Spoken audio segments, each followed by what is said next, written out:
Miss Annette's little farm in the big city. Well, it's another busy day on the little farm.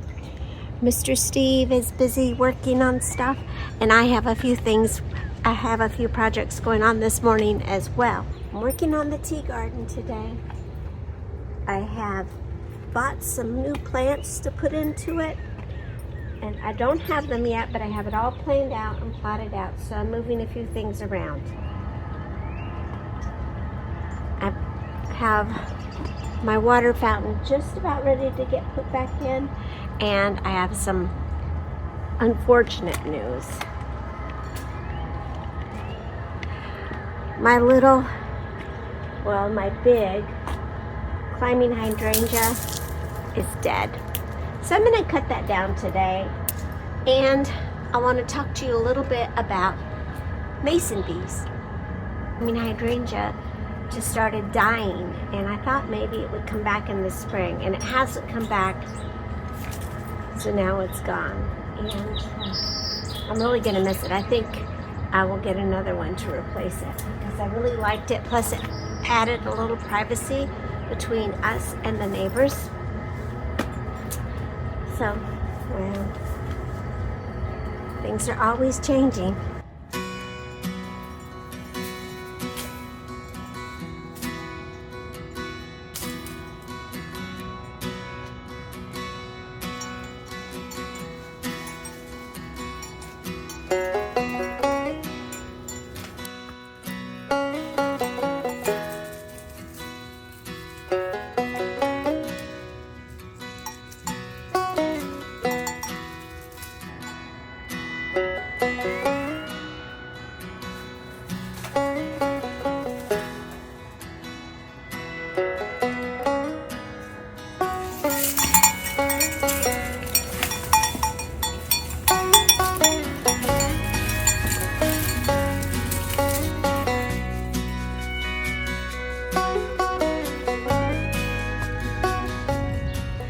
A lot of people think the honeybee is the best pollinator when you're thinking about pollination for your fruit trees.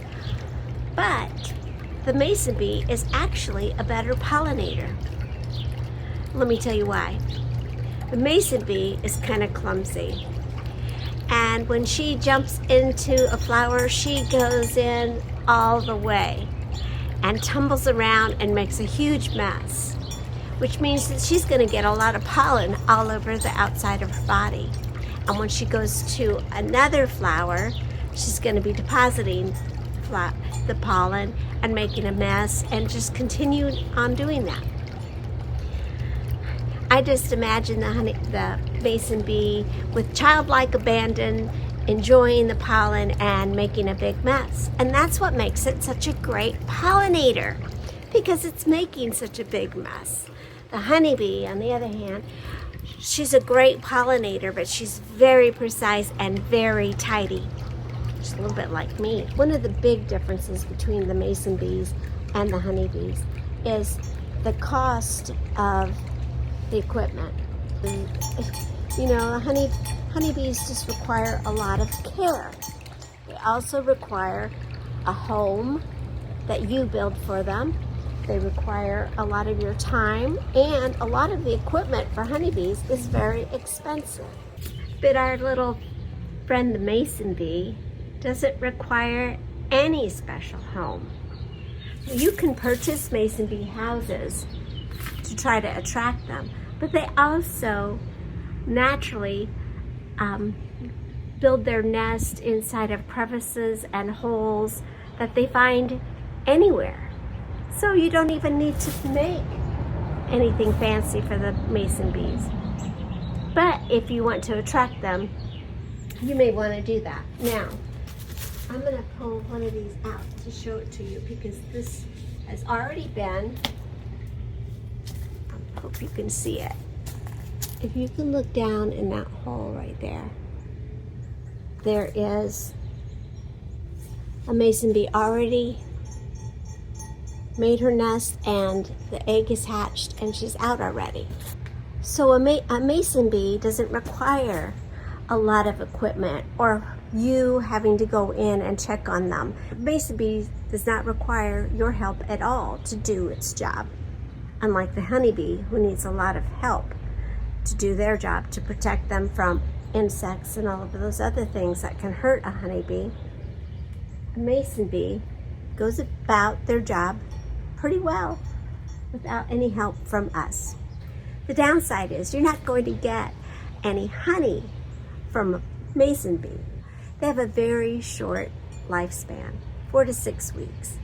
And they eat during that lifespan. They don't have to worry about a nest like honeybee does. A honeybee all summer long is working for winter. All the honey stores are for winter. The mason bee doesn't have to worry about winter because it's not going to be alive from winter. So it doesn't save any of its pollen or nectar. The reason we call mason bees is because they use mud to make their nest. So they'll have the tube or their crevice, they'll lay the egg, put some pollen in there, and then they'll build a wall. And then they'll put another egg, some pollen, and build a wall. They build those walls with the mud that they find in the garden. There's a couple of things that I do here on the little farm to encourage the mason bees to stay here. I plant lots of flowers in this area, and I have my little water fountain. So there's plenty of water for them to make mud. And of course, watering the flowers helps make mud, and it kind of attracts them. Mason bees like to be around a lot of flowers. I'm also planting a couple of fruit trees this year, so that's going to be wonderful for the mason bees to help me pollinate those fruit trees. And since I'm going to have fruit trees, I'm really excited because 6 mason bees can pollinate the same as 10,000 honeybees. That's how good they are at pollinating. Now, some people are really hesitant to get honeybees because they're worried about being stung. With mason bees, you don't really have to worry about that. Mason bees are very friendly and rarely sting. And the plus side is if they do sting you, it doesn't even hurt as much as a bee sting does. And I don't know if you've ever been stung by a honeybee, but it does hurt. The mason bee is a solitary bee, which means it doesn't have a hive. It lives on its own. Unlike the honeybees, who have one queen in their hive, all the female mason bees are the queen, and they all lay the eggs. Now the males pretty much still have the same responsibilities as the males in the honeybee hive. They impregnate the queen, and that's it. They die shortly afterwards. Kind of tragic for those males, but... And if you're interested in starting and you don't know whether or not you have mason bees in your yard, you can buy mason bees online. And I get mine from masonbeesforsale.com. And they come in a little package that has, they try to keep it cool in the package. And then you keep it in the refrigerator until it's warm enough for you to put your mason bees out. And you have to have some consistent 50-degree weather days. And we have had them, and we continue to have them. So this is what the package looks like. And it has a little gel pack that keeps it cold. And that's just helping me by disposing of the paper by eating it. And this is what I have, and you can see the mud in front of the, so this will be the side that comes out, and this is the side that will go to the back. And some of these are in pretty poor shape, so I can take some of these out. Oops, that one has, I'm gonna put it back. Looks like it has some mud in there.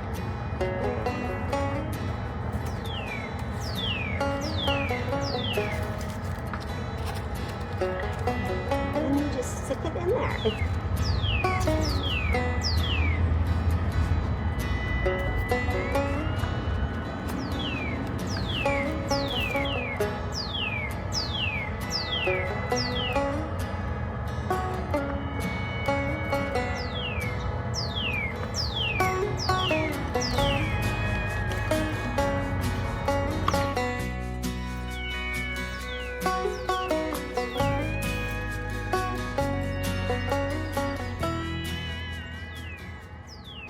It's that easy.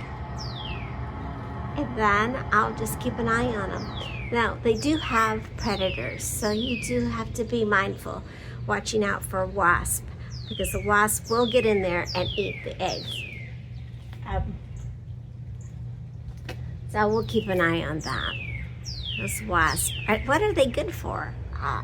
And keeping honeybees and mason bees, I add that little extra bit of diversity to my farm that will help it in the long run, to help pollinate my flowers and help pollinate my vegetables and my fruit trees. I believe that having a lot of diversity on your homestead, on your farmstead, on your backyard garden can help it become successful. Diversity is a good thing, whether it's on your farm or in your personal life. I think it's a good thing. Thank you so much. Thank you for your love. Thank you for subscribing. And thank you for visiting me here on Miss Annette's little farm in the big city. Try to get outside today if you can. Take care of yourself and take care of each other. It's really important. And we'll see you next time. Bye. Love you.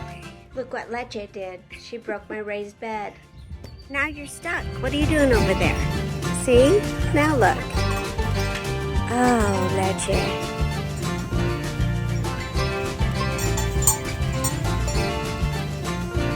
Tired from all the mischief you've been in.